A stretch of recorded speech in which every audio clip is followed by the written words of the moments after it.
하나님 말씀 이사야 10장 20절에서 34절까지 말씀 교독하겠습니다. 이사야 10장 20절에서 34절입니다. 980조 7월 20일 오늘은 7월 20일 토요일 아침입니다. 7월 20일자 본문 이사야 10장 20절에서부터 34절까지 말씀 교독해서 읽겠습니다. 그날에 이스라엘 남은 자와 야곱 족속의 피난한 자들이 다시는 자기를 친 자를 의지하지 아니하고 이스라엘의 거룩하신 이 여호와를 진실하게 의지하리니 남은 자 곧 야곱의 남은 자가 능하신 하나님께로 돌아올 것이라. 이스라엘이여 내 백성이 바다의 모래 같을지라도 남은 자만 돌아오리니 넘치는 공의로 파멸이 작정되었음이라. 이미 작정된 파멸을 주 만군의 여호와께서 온 세계 중에 끝까지 행하시리라. 그러므로 주 만군의 여호와께서 이르시되 시온에 거주하는 내 백성들아, 아수르가 애굽이 한 것처럼 막대기로 너를 때리며 몽둥이를 들어 너를 칠지라도 그를 두려워하지 말라. 내가 오래지 아니하며 네게를 분노 그치고 그들은 내 진노로 멸하리라 하시도다. 만군의 여호와께서 채찍을 들어 그를 치시되 모래바위에서 미디안을 쳐 죽이신 것 같이 하실 것이며 막대기를 드시되 바다를 향하여 애굽에서 하신 것 같이 하실 것이라. 그날에 그의 무거운 짐이 내 어깨에서 떠나갔고 그의 멍에가 내 목에서 벗겨지되 기름진 가닥에 멍에가 부러지리라. 그 아얏에 이르러 미그론을 지나 믹마스에 그의 장비를 두고 산을 넘어 게바에서 유숙하며 라마는 떨고 사울의 기부하는 도망하도다. 딸 갈리마 큰 소리로 외칠지어다. 라이사야 자세히 들을지어다. 가련하다 너 아나도시여. 만맨 나는 피난하며 게빔 주민은 도망하도다. 아직 이날에 그가 노브에서 쉬고 딸 시온산 곧 예루살렘 산을 향하여 그 손을 흔들리로다. 보라, 주 만군의 여호와께서 혁혁한 위력으로 그 가지를 꺾으시니 그 장대한 자가 찢길 것이요 그 높은 자가 낮아질 것이며 새로 그 빽빽한 숲을 베시리니 레바논이 권능 있는 자에게 배임을 당하리라. 아멘.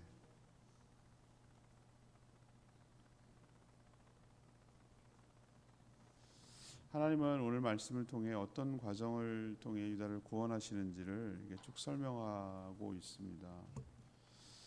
하나님만 진실하게 의지한 소수의 남은 자만 돌아와서 구원을 얻게 될 거라고 하셨고요.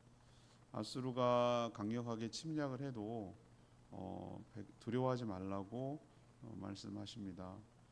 유다를 향했던 하나님의 분노가 이제 그치고 오히려 그 분노가 침략한 아수르를 향할 것이라고 오늘 얘기를 하고 있습니다. 유다는 아수르의 모든 압제에서 벗어날 것입니다.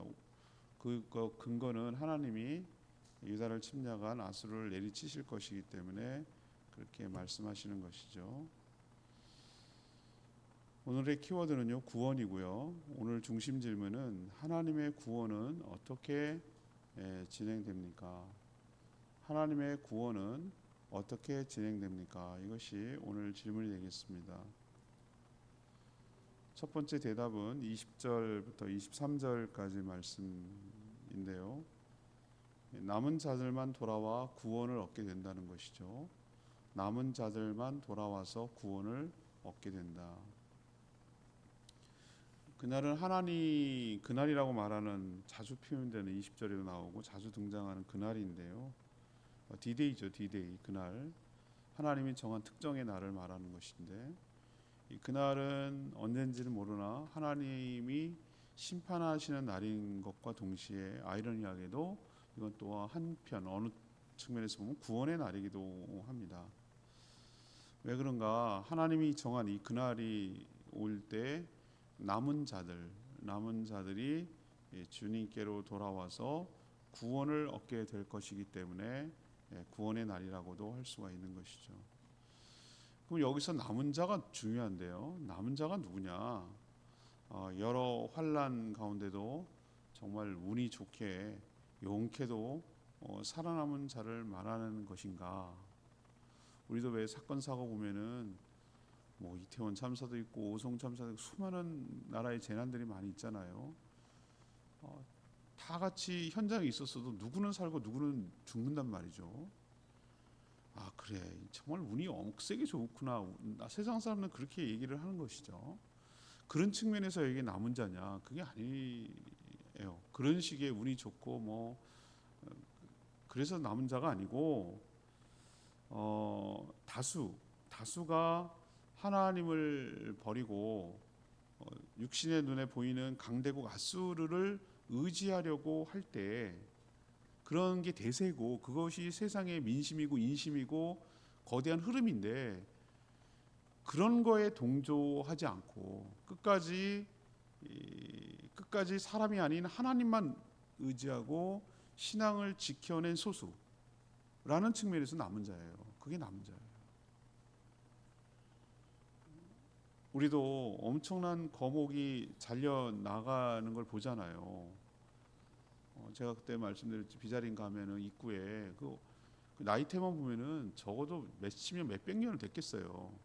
그 나이테 하나가 1년이잖아요. 그 생육한 역사를 보여주는 건데 소나무가 잘렸어요. 그 잘린 소나무를 그 입구에 세우는 장승 쓰는 대로 깎았더라고. 아까웠는지 그 제목이. 근데 이거 왜 잘랐냐고 제가 물어봤어요. 그랬더니 그렇게 오랜 세월을 잘 버텨왔는데 소나무의 에이즈라고 할 수 있는 재선충병에 걸렸다는 거예요. 얘만 걸리면 주변까지 다 오염을 시키니까 결국 그걸 잘라가지고 뭐 이렇게 뒤집어 씌워가지고 약재를 뿌린 다음에 죽이고 난 다음에 그렇게 해서 이제 원래는 폐기 처분해야 된대요. 그런데 이제 너무 아까우니까 그걸 훈제로 죽인 다음에 뭐 썼다 이렇게 이야기하는데 그 흔적이 남아 있어요. 지금도 굉장히 둥그러요. 커다란 의자 하나만 해요. 근데 저는 제가 그때 말씀드렸잖아요. 저는 사진 찍는 거 좋아하는데 그렇게 잘려나간 나무 이제 끝이잖아요. 그 나무 입장에서 여러분 생각해보세요. 여러분의 생애를 곰솔나무 저기 산천당 가면은 600년이에요. 600년의 나무가 지금 있어요. 여러분의 생애를 몇백 곱절을 지켜본 나무거든요. 근데 그 나무가 잘렸어요. 나무 입장에서 정말 황당하게 짝이 없죠. 나무가 살아 있다고 하고 말을 한다면.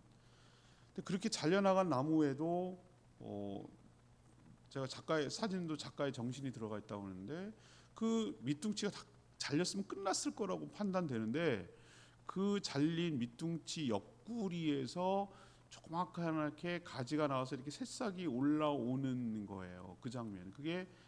그것만 갖고 감동이 없고 거기에 자연 빛터짐이 있어가지고 거기에다가 마치 천연 조명을 인공 조명하는 것처럼 이렇게 탁 빛을 이렇게 해주는 거예요. 비춰주는 거예요.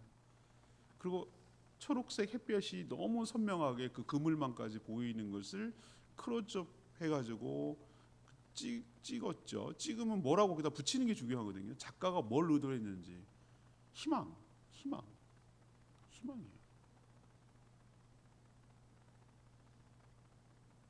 그거는 작가의 정신과 의도를 보여주는 거라고 하는데 저는 여기서 이 남은 자 세상이 그렇게 이제 이 시각적 이미지로 다가오는 것이죠. 잘렸어요. 밑둥치가 이렇게 거대한 것이 잘려버렸어요. 그래서 희망이 없어요. 이제 끝났어요. 다 끝났다 그래요. 나무 입장이 끝났죠. 그 어마어마한 거목이 쓰러졌습니다. 근데 하나님은 그 남은 밑둥치 같이 그루터기밖에 남지 않은 거기서 새로운 시작을 하시는 것이죠. 그게 남은 자라고 보는 것이죠. 하나님은 절망 가운데도 다시 소수를 통해서 다시 시작하시는 것이죠. 이런 과정에서 수많은 자들이 다 쓰러지고 죽었죠. 하나님이 택한 소수만 남아서 하나님께로 돌아올 거라고 오늘 예언하고 있어요. 전 이것이 이사야 예언이 특히 그런데 이사야 예언이 굉장히 중첩되고 겹쳐서 복합적으로 시대마다 적용해 가면서 하나님이 얘기하시는 얘기가 많이 담겨 있는 매우 중복적인 예언이라고 할 수 있어요. 시간과 공간을 굉장히 넘나들어요. 어떨 때는 예수님이 오시는 것을 예언하기도 하고 예수님이 오시는 것까지 다 뛰어넘어가지고 예수님이 재림하실 것을 예언하기도 하고, 하나님이 이렇게 겹쳐서 평면적으로 시간과 공간을 초월해서 그거를 보는 장면을 계시를 기록하게 하니까 이게 도대체 어느 시대를 예표하는지 몰라요. 근데 1차적으로는 당시 상황이 아수르, 바벨론, 애굽 뭐 이런 구도 속에서 유다를 중심으로 예언한 거니까 1차적으로는 아수르나 바벨론 포로에서 잡혀간 사람일지라도 소수가 남아서 다시 재기하고 다시 꿈을 꾸게 될 것이다 라는 것을 얘기하는 것이기도 하고, 먼 훗날로 우리에게로 적용이 되면 제가 여러분에게 말씀드리잖아요. 좀 비관적 낙관론, 이 모순된 말을 제가 지금 하고 있는데, 비관이면 비관이고 낙관이면 낙관이고 어떻게 비관적 낙관론이라 모순된 말을 하냐. 전 한없이 앞으로 가면 갈수록 소수만 남을 거라고 보는 거예요. 저는 대한민국이 지금 그 20%고 대한민국의 5분의 1이 예수 그리스도를 믿는 사람이라고 그러는데 앞으로 5%도 안 될 수도 있겠다는 생각이 들어요. 정말 남을 자만 남는 거라고 봐요. 하나님께서 믿을 수 있는 환경과 구조가 아니에요. 점점 외면하고 그러고 있어요. 떠나고 있고 인구도 절벽이고 여러 가지 면에서 제가 말씀드리는 거예요. 그리고 그걸 근거가 그냥 밑도 끝도 없는 말이 아니라 점점 성경에 근거해 보면 예측하기를 점점 소수가 갈 거고, 근데 그게 남는 자만 소수일 거다 이거죠.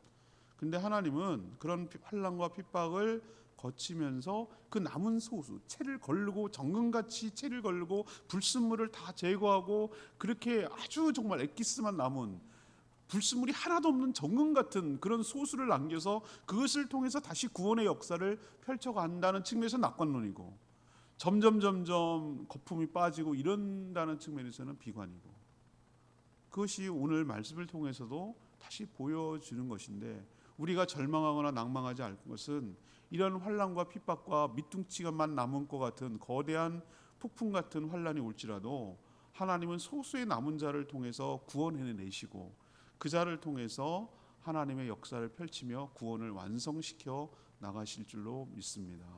이게 바로 우리에게 주시는 첫 번째 교훈이에요. 자, 두 번째, 하나님의 구원은 어떻게 진행되는가?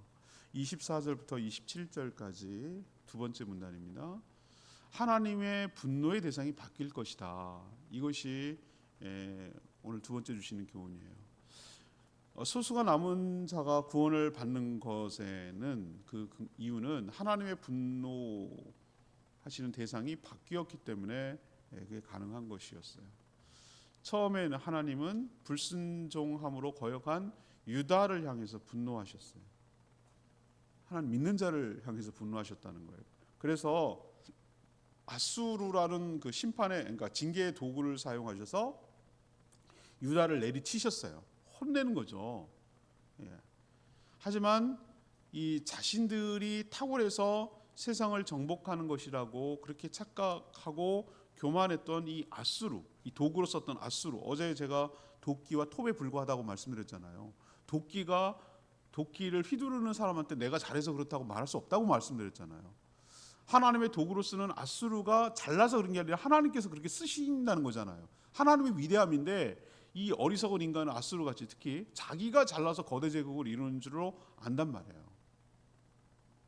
하나님의 백성, 유다 백성을 징계하는 것인데, 그래서 그 교만하고 거만했던 아수르를 이제는 방향을 틀어서 그쪽을 향해서 지금 분노가 방향이 트는 거예요. 바뀌어지는 거예요.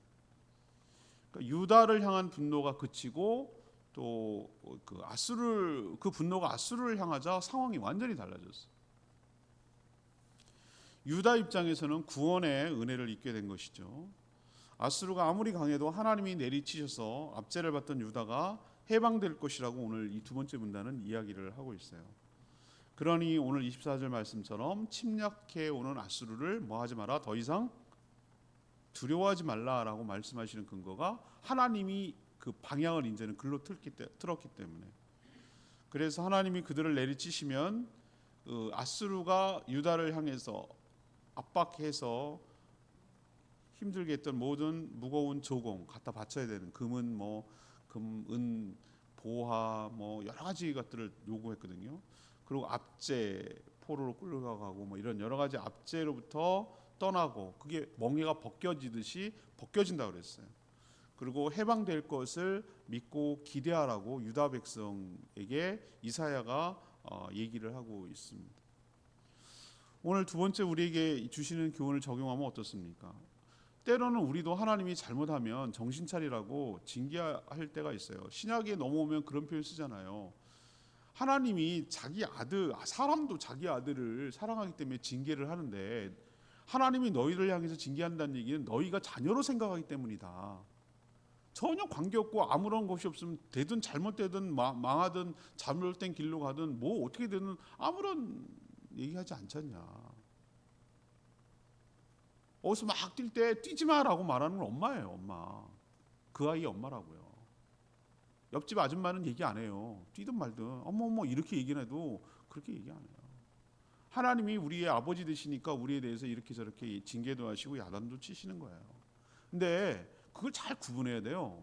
아수를 향한 분노와 유다를 향한 분노가 동가냐 같은 거냐 아니에요. 형태는 분노처럼 다가오고 그 어려움을 당할 수 있지만 유다를 향한 분노는 하나님의 뭐죠? 똑바로 정신 차려. 왜 엉뚱한 짓 하는데 그렇게 모르겠어라고 야단치는 거라면 아수르를 향한 분노는 이거는 징계가 아니에요. 심판의 개념이에요. 우리를 향한 주님의 분노는 잠시지만 우리를 괴롭히는 원수를 향한 분노는 영원하고 근원적으로 내리는 것인 것 여러분 기억하시고 하나님은 우리를 그렇게 생각하시는구나. 우리를 그렇게 여기시는구나. 우리를 왜 그런 거 있잖아요. 우리 애가 미워서 내가 야단치고 때리는 거는 그것도 속상한 일이지만 옆집 누가 우리 애들을 때렸다 그러면 그건 막 부모로서 못 참는 거거든요. 그런 느낌이에요. 그런 느낌 하나님께서. 그래서 분노의 대상을 바꿔서 우리를 건지시고 구원하시는 것이 하나님의 구원 계획인 거 여러분 기억하시고 우리를 잠시 혼낼 수는 있으나 영원히 분노하시지 않고 오히려 우리를 향해서 도구로 썼던 자를 향해서 분노하시고 심판하신다는 거 기억하시기를 바랍니다. 세 번째 문단은요. 28절에서 34절까지 말씀이에요. 원수들을 심판해서 구원하실 거라고 오늘 분명하게 예언하고 있어요. 유다는 아람과 이스라엘 동맹 연합군들이 침략해 오니까 자신들을 보호해 달라고 이 아수르한테 거액의 뇌물까지 갖다 바쳤어요. 그러니까 아하스 왕이 뭐라고 그랬어요? 이사야가 가서 징조를 구해 보십시오. 하나님 구해 주신다 했습니다. 그랬더니 저는 하나님을 시험하지 않겠습니다라고 했다고 그랬잖아요. 그거는 믿음이 좋은 말이 아니라 무슨 말이라고요? 불신의 말이라고 그랬잖아요. 거기서 나오는 징조가 뭐예요? 하나님께서 그럼에도 징조를 보여주는데 처녀가 잉태하여 아들을 낳을 것인데 임마누엘 여기서 나오는 거예요. 7장에 나오는 얘기가 그거예요. 왜 믿는 구석이 있기 때문에 그렇기 때문에 아하스는 징조를 안 구한 거예요. 그게 믿는 구석이 뭡니까? 뇌물을 갖다 바쳤거든요. 아수르 형님한테 가가지고 쟤네들 우리 침략해 와가지고 하여튼 아람하고 이스라엘 북이스라엘 동맹 연합군을 좀 손 좀 봐주세요라고 했던 거예요. 그 만난 현장을 제가 말씀드렸잖아요. 시내 물 관리하려고 전쟁 대비하느라고 거기에 있었어요. 그러니까 하나님을 안 믿었던 거죠. 처음에는 아하스 왕 의도대로 됐다고 제가 말씀드렸어요. 아람과 북이스라엘 10년 간격으로. 그러니까 720 BC 722년에 북이스라엘 망했거든요. 그럼 10년 전이면 역으로 거슬러면 711년 BC 712년에 누가 망하냐면은 아람이 망해요. 아람이. 하나 망하고 또 에너지 모았다가 이제 북이스라엘 침략해서 사마리아를 함락시켜요. 그리고 다 이주정책하고 다 흩어버려요. 그러면 유다 입장에서는 의도대로 된 거잖아요. 뇌물 주길 잘했어. 이렇게 살아남아야지. 이렇게 했는데 아니라고 제가 말씀드렸잖아요. 아수르는 욕심은 거기서 멈추지 않고 여세를 몰아 어디까지 내려옵니까? 유다까지 삼키려고 다 삼키려고 욕심이 끝이 없는 거죠. 그렇게 뇌물을 줬던 거 원래 제가 말씀드렸잖아요. 조폭 세계는 그런 거 없다고. 순진한 유다가 바보였지. 하나님 의지하지 않고 사람 의지한 대가가 그거였다. 이렇게 말씀 설교 시간에 얘기한 적이 있는데 모두 다 성읍이 다 파괴되고 딱 수도 예루살렘만 포위됐어요. 다 남아, 이것만 남았어요. 땅굴 안에 남았어요. 이거는 포위했기 때문에 시간 문제예요. 함락되는 거예요. 유다가 너무 순진했죠. 하나님 대신 사람을 믿은 결과가 이거였죠. 모든 국토 유린하고 파죽지세로 몰고 내려와서 예루살렘만 남기고 포위해버렸죠. 우리나라 역사가 그런 역사가 꽤 많습니다. 우리나라가 해양과 대륙 세력이 충돌을 하는 지점에 있기 때문에 멀리 갈 거 없어요. 고려 거의 말은 아니고 한 중기 때 몽골의 침략을 받아서 개경, 그러니까 개성이 함락될 것 같으니까 도망가가지고 강화도로 도망갔어요. 거기서 버티고 있었어요. 왕은 안 죽었을지 모르지만 몽골군에 의해서 전 국토가 유린됐어요. 포로로 끌려가고 다 빼앗기고 나라 꼴이 아닌 거예요. 임진왜란 때 멀리 갈 게 뭐가 있어요. 파죽지세로 대비하려고 된다고 못하다가 더 잽싸게 도망갔잖아요. 그런 거 임금이 의주로 저쪽 위로 신의 저쪽으로 넘어가가지고 국토가 아주 초토화되고 난리가 났어요. 그런 일을 겪었단 말이에요. 지금 유다가 그 꼴이에요. 아수르가 침략해가지고 다 망가뜨리고 빼앗고 딱 예루살렘만 남은 거예요. 이제 함락은 시간 문제인데 이대로 가면 유다 역시 아람하고 북이스라엘처럼 망하는 것이거든요. 근데 하나님께서 누구와 언약을 맺었냐면은 다윗과 언약을 맺었거든요. 다윗이 뭐라고 했어요? 내가 너희 왕권을 계속 유지하게 하겠다 이런 얘기를 했거든요. 그건 먼 훗날 예수 그리스도를 얘기하는 것이지만 하나님 그 언약을 기억하신 거예요. 그래서 이 유다 이사야를 통해서 유다 백성들에게 예루살렘만 남은 백성이 뭐라고 그러냐면은 하나님이 아수르를 찌실 거다. 그리고 너희들 구할 거다. 두려워하지 마라라고 약속했어요. 오늘 표현에 의하면 강력한 힘으로 가지를 이렇게 꾹 꺾는 것처럼 톱으로 숲을 베어버리는 것처럼 아수르를 처단하실 것이다. 이렇게 약속을 했거든요. 이게 도저히 믿겨지지가 않는 약속이에요. 이걸 어떻게 꺾는단 말이야. 말도 안 되는 거였는데 근데 이게 실제로 다 이루어졌어요. 여러분들 성경 읽어보시면 알겠지만 이제 우리가 거의 끝에 부분 이사야 입장에서는 중간 정도 되겠네요. 37장에 보면은 사네립이라고 하는 그 아수르 왕이 쳐들어옵니다. 와가지고 이렇게 포위하고 조롱하고 막 그렇습니다. 벌벌 떨고 막 어쩔 줄 몰라 하고 막 패닉 상태에 빠지죠. 근데 희한하죠. 하나님께서 예루살렘을 포위했던 그 아수르 군대를 지금도 그게 역사학자들은 미스테리라고 말해요. 이유를 모르겠다는 거예요. 그래서 막 그럴듯한 근거를 막 갖다 붙여요. 뭐 자연재해는 예루살렘 성은 안 내리나? 성을 포위하고 있는 것만 전염병이다, 뭐 별의별 내란이다, 뭐 갖다 이제 근거를 대야 되니까 뭐 합리적인 근거를 갖다 대야 되는데 뭘 대기는 하나님이 하셨다고 하면 되는 거지. 하나님 그렇게 하겠다고 하셨거든요. 이유는 모르겠는데요. 한두 명도 아니야. 18만 5천 명. 여러분들 18만 5천 명이 적은 숫자가 여러분 결코 아닙니다. 결코 적은 숫자가 아니에요. 서귀포 전체를 그 넓은 땅을 다 해봐도 20만이에요. 반쪽 잘라가지고. 예. 제주시가 한 50만 육박하고요. 서귀포를 다 합치면은 20만이 채 안 돼요. 그만한 인구가, 그만한 군사가 지금 호위하고 있는 거예요. 빽빽하게 어디 나갈 틈이 없는 거예요. 뺑 돌려서 있으니까. 근데 놀랍게도 하루 아침에 죽어요. 하룻밤 사이에 일어나고 보니까 다 죽어 있어. 그래서 결국은 아수르 사네립이 철군합니다. 그리고 자기 아들에게 배신당하죠. 그래서 암살당해가지고 그렇게 죽어요. 끝나요. 이게 말이 돼? 이런 생각이 드는데 말이 되든 안 되든 하나님의 약속이 우리는 실현됐다라고 보는 것이죠. 그래서 이 세 번째 우리에게 주는 교훈은 우리가 했다고 그러죠. 그럼 하나님 영광 받으시지 못하니까 우리가 했다는 말 단 1도 못하도록 이건 누가 봐도 하나님이 한 거거든요. 그리고 하나님이 약속을 지키는 것을 자기 눈으로 확인하게 하는 거거든요. 그걸 또 기록하기 위해서 우리에게 교훈을 주는 거거든요. 너는 못하지. 네가 못하니까 내가 한다는 거지. 네가 할 수 있으면 네가 했다고 그러겠지. 그리고 하나님 또 빼겠지. 네가 잘나고 능력이 뛰어나고 출중해서 이걸 이겨놓으라고 하나님 싹 빼버리고 자기가 잘나서 그런 줄 알겠지. 네가 할 수 있는 게 아무것도 없을 때 넌 시간만 가면 죽게 돼 있어. 함락되고 결국 고립되고 식량 모자라고 물 모자라고 죽게 돼 있어. 이건 네가 한 게 아니라 하나님이 한 것이지 라는 것을 우리에게 뚜렷하게 보여주는 거예요. 구원이 뭔지에 대해서 보여주는 거예요. 구원은 너의 주도가 아니라 하나님의 능력과 하나님의 은혜와 하나님께서 직접 시행하심으로 구원을 얻는 것이다. 그 원수를 치셔서 너희들 그 모든 압제, 이 원수 아수르라고 상징되는 우리로 치면 죄와 사망과 사단의 모든 권세로부터 하나님이 그들을 치셔서 우리를 그의 능력으로 끄집어내시고 구원해내시고 해방시키고 자유를 주시는 것을 성경 어디서나 동일한 원리로 얘기하고 있는 것을 오늘 또 한 번 확인하는 거예요. 오늘 레마의 말씀 20절 말씀이 굉장히 귀한 말씀입니다. 오늘 핵심이라고 할 수 있겠어요. 그날이 되면 이스라엘 남은 자, 야곱 족속의 피난한 자들이 살아남은 거죠. 다시는 자기를 친 자는 누굽니까? 아수르입니다. 아수르가 자기를 쳤잖아요. 예루살렘을 남기는. 그 친 자를 의지하지 아니하고 누구를 의지한다고요?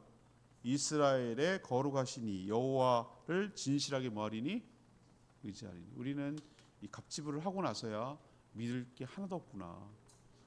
제가 말씀드렸잖아요. 믿고 있던 그것으로부터 배신당해야 우리가 얼마나 허망한 것에 썩은 동아줄을 붙들고 지금까지 살아왔는지를 뒤늦게 깨닫게 된다고. 사람마다 나만의 아수르가 있다고. 유다 입장에서 말씀드렸잖아요. 그게 어떤 사람은 돈일 수 있어요. 어떤 사람은 명예, 학식, 기술, 재능, 미모, 심지어 자기 몸짱, 얼짱 이래가면서 자기만의 살아가는 필살기 같은 의지하는 그런 뭔가가 있다고요, 사람들이. 근데 하나님 아프게 해요. 어떻게 아프게 하냐면은 내가 그렇게 믿고 의지했던 아버지, 부모님, 자식, 고게 나를 배신해요. 그래서 너무 아프게 해요. 그거 아프게 하는 이유가 뭘까요? 그래야 돌아오니까, 그래야 깨달으니까.